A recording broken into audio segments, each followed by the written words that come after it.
Baiklah, Assalamualaikum warahmatullahi wabarakatuh. Perkenalkan, nama saya Erna Mandela, mahasiswi dari Magister Manajemen Pendidikan tahun 2024 Universitas Negeri Jambi.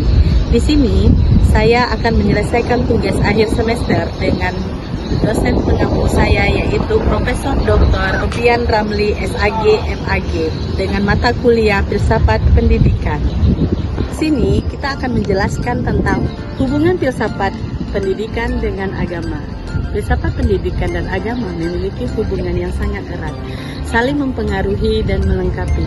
Filsafat pendidikan membantu agama dalam memahami dan menginterferensi teks-teks suci secara objektif, memberikan metode berpikir bagi teologi serta menghadapi tantangan seperti hubungan ilmu pengetahuan dan teknologi seperti yang kita rasakan sekarang.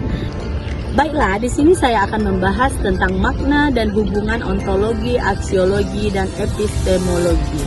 Yang pertama, ontologi perlu kita ketahui adalah cabang filsafat yang membahas tentang hakikat keberadaan dengan realitas. Ontologi mempertanyakan apa yang terjadi di dunia ini, bagaimana hubungan antar entitas, dan apa makna yang keberadaan itu sendiri. Epistemologi akan mempelajari tentang hakikat pengetahuan dan cara memperoleh pengetahuan serta validasi dari pengetahuan itu sendiri. Epistemologi mempertanyakan bagaimana kita tahu tentang sesuatu, apa sumber pengetahuan, dan bagaimana kita bisa yakin dengan kebenaran yang ada. Aksiologi adalah membahas tentang nilai-nilai dan etika. Aksiologi akan mempertanyakan apa yang membuat suatu tindakan baik, buruk, benar, dan salah. Bagaimana nilai-nilai tindakan tersebut mempengaruhi tindakan kita. Ketiga konsep ini saling keterkaitan dan saling bergantungan.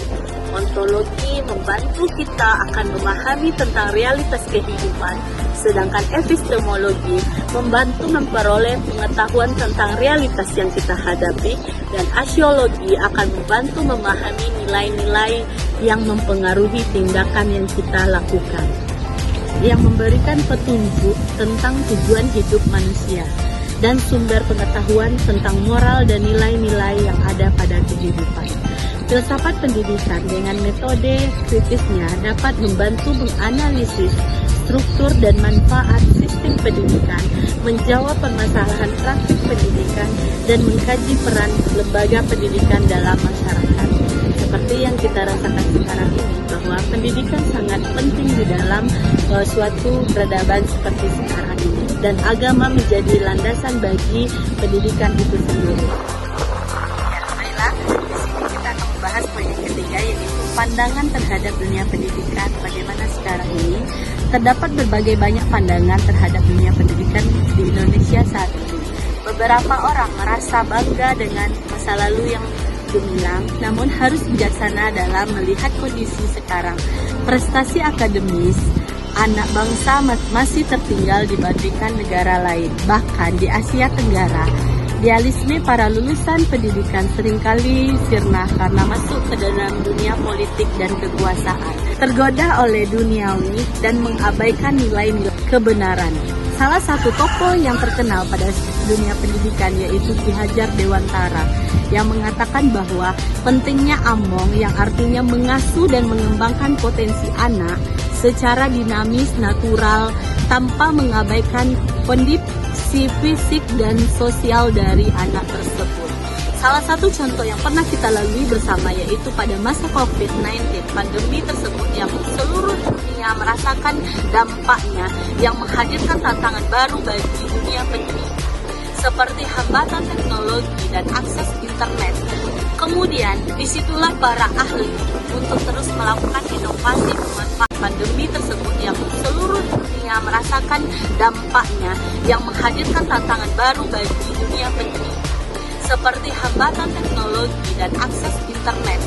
Kemudian, disitulah para ahli untuk terus melakukan inovasi pemanfaatan teknologi informasi komputer sederhana dan melibatkan peran orang tua dan keluarga untuk menghadapi permasalahan yang dihadapi oleh dunia pendidikan pada saat itu. Dan seiring berjalannya waktu, pendidikan di Indonesia akan semakin membaik pada kedepannya. Dengan itu bahwa semuanya akan saling melengkapi demi menghadapi tantangan-tantangan yang ada di depan mata. Dan perlu kita ingat, kita harus tetap optimis dan terus berinovasi dan berkolaborasi untuk meningkatkan kualitas pendidikan di Indonesia. Cukup sekian, terima kasih. Assalamualaikum warahmatullahi wabarakatuh.